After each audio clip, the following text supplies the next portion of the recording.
전쟁을 하는데 내 전략을 상대방이 알고 있다? 그럼 그대로 카운터 치는 전략을 짤 수 있는 것이죠. 이번에 공매도 세력들은 그 카운터 전략에 제대로 당한 겁니다.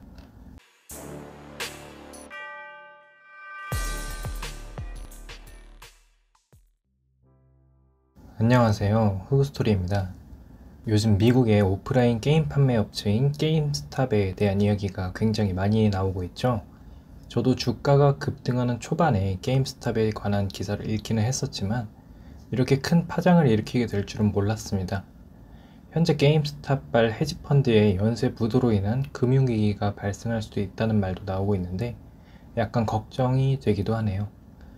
이번 게임스탑의 주가 폭등을 바라보며 많은 사람들이 다양한 의견과 해석을 내놓고 있지만 저는 이번 사태가 일반 사람들도 공매도와 옵션에 대해 이해를 해볼 절호의 기회라 생각해 영상을 제작하게 되었습니다.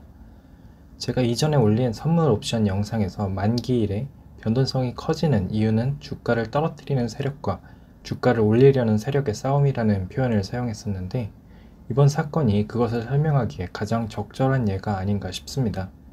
먼저 게임스탑 사태에 대해 간략하게 설명을 해보겠습니다. 게임스탑의 2020년 10월부터 2021년 1월까지의 차트는 보이는 것과 같습니다.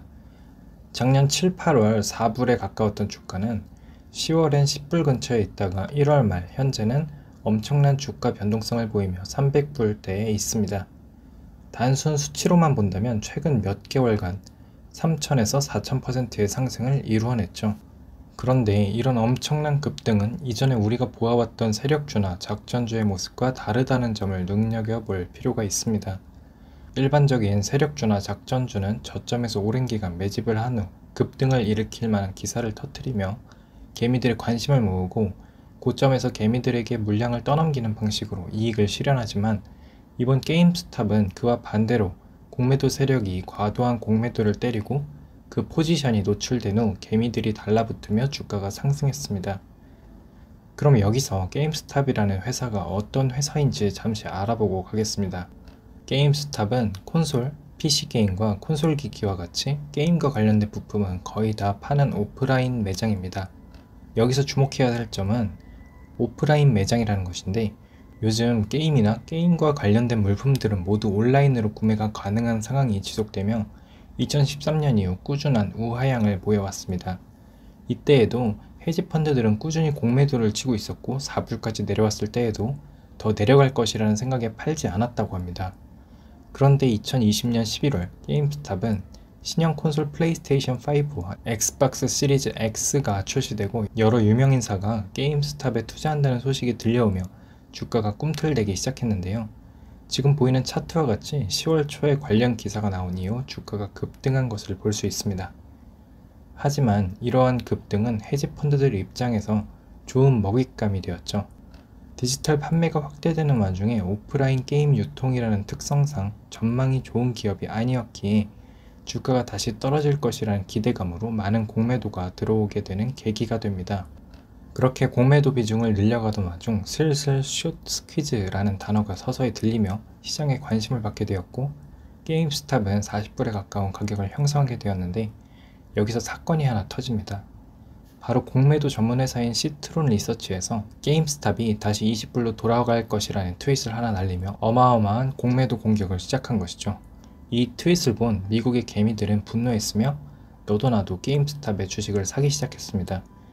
결국 개미와 공매도 회사들의 전쟁이 시작되었는데 공매도를 너무 과도하게 친 결과 게임스탑이라는 기업의 시가총액 최대치의 140%가 공매도 되었음을 투자자들이 확인하게 되었습니다. 아무리 공매도가 없는 것을 판다고는 하지만 시가총액을 넘겨 매도를 한다는 것은 솔직히 지금 생각해도 말이 되지 않는데요. 결국 그 말이 되지 않는 상황임이 전세계 투자자들에게 들키게 된 것입니다. 이렇게 자신의 포지션을 들킨 직후 공매도에 대한 분노와 숏스퀴즈가 발생하게 된다면 부르는 게 값이라는 생각에 너도 나도 게임스탑의 주식을 매수하게 되었고 현재 300불이 넘는 가격까지 오게 되었습니다.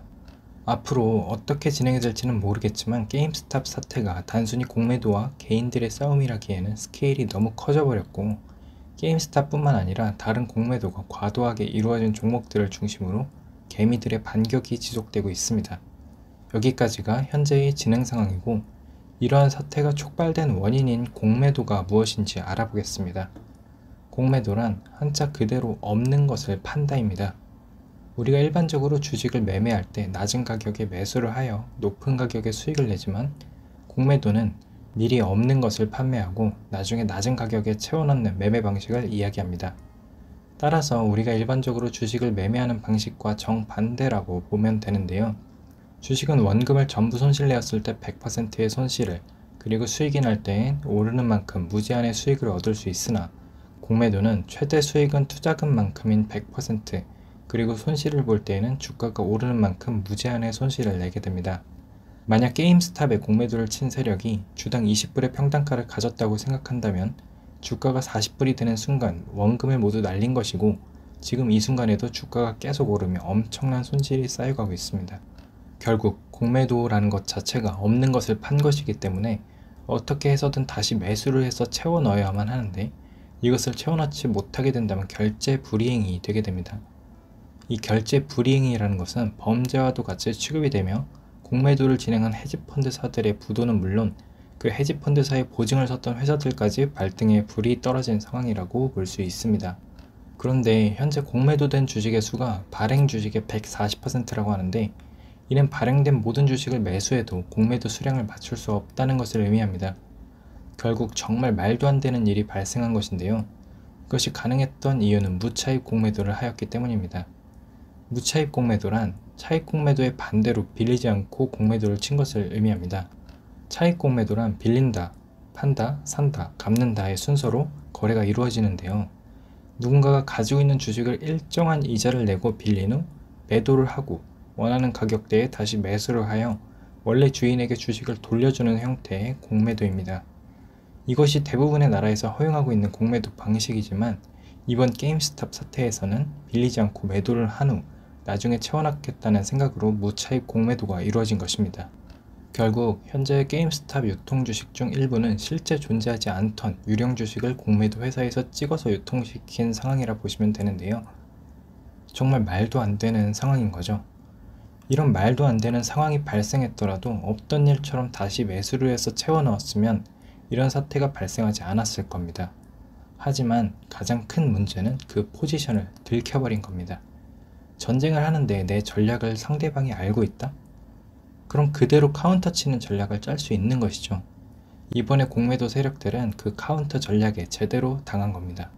이번 카운터 전략을 자세히 본다면 이전에 얻어맞기만 했던 개미들과 달리 진화한 모습을 확인할 수 있는데요. 단순히 숏 스퀴즈를 위해 물량을 잠그기만 한 것이 아니라 콜옵션을 매수해서 헤지펀드 세력들이 스스로 주가를 끌어올리게 했다는 점입니다. 여기서 옵션이라는 것이 무엇인지 알아보고 가겠습니다. 옵션은 크게 콜옵션과 풋옵션이 있습니다. 또 이 콜옵션과 풋옵션에는 매도와 매수가 가능해서 총 4가지의 옵션 매매 방식이 존재하죠.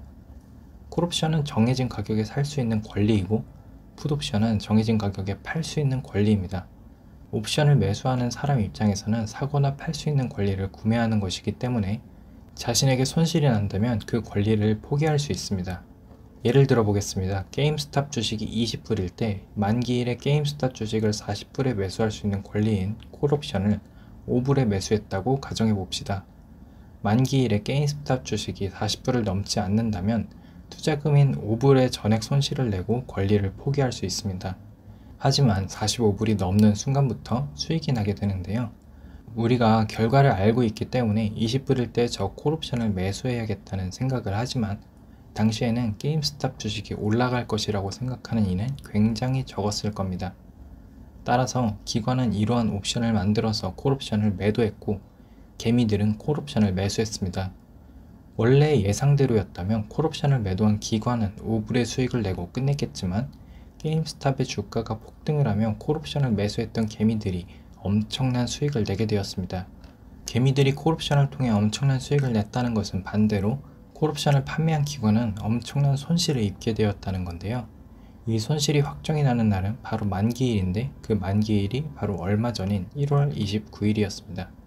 콜옵션을 판매했던 기관은 그 차익만큼이 손실이 되므로 일반적으로 옵션 매도가와 주가의 차이가 벌어지게 된다면 더 큰 손실을 입지 않기 위해 주식을 매수하게 됩니다.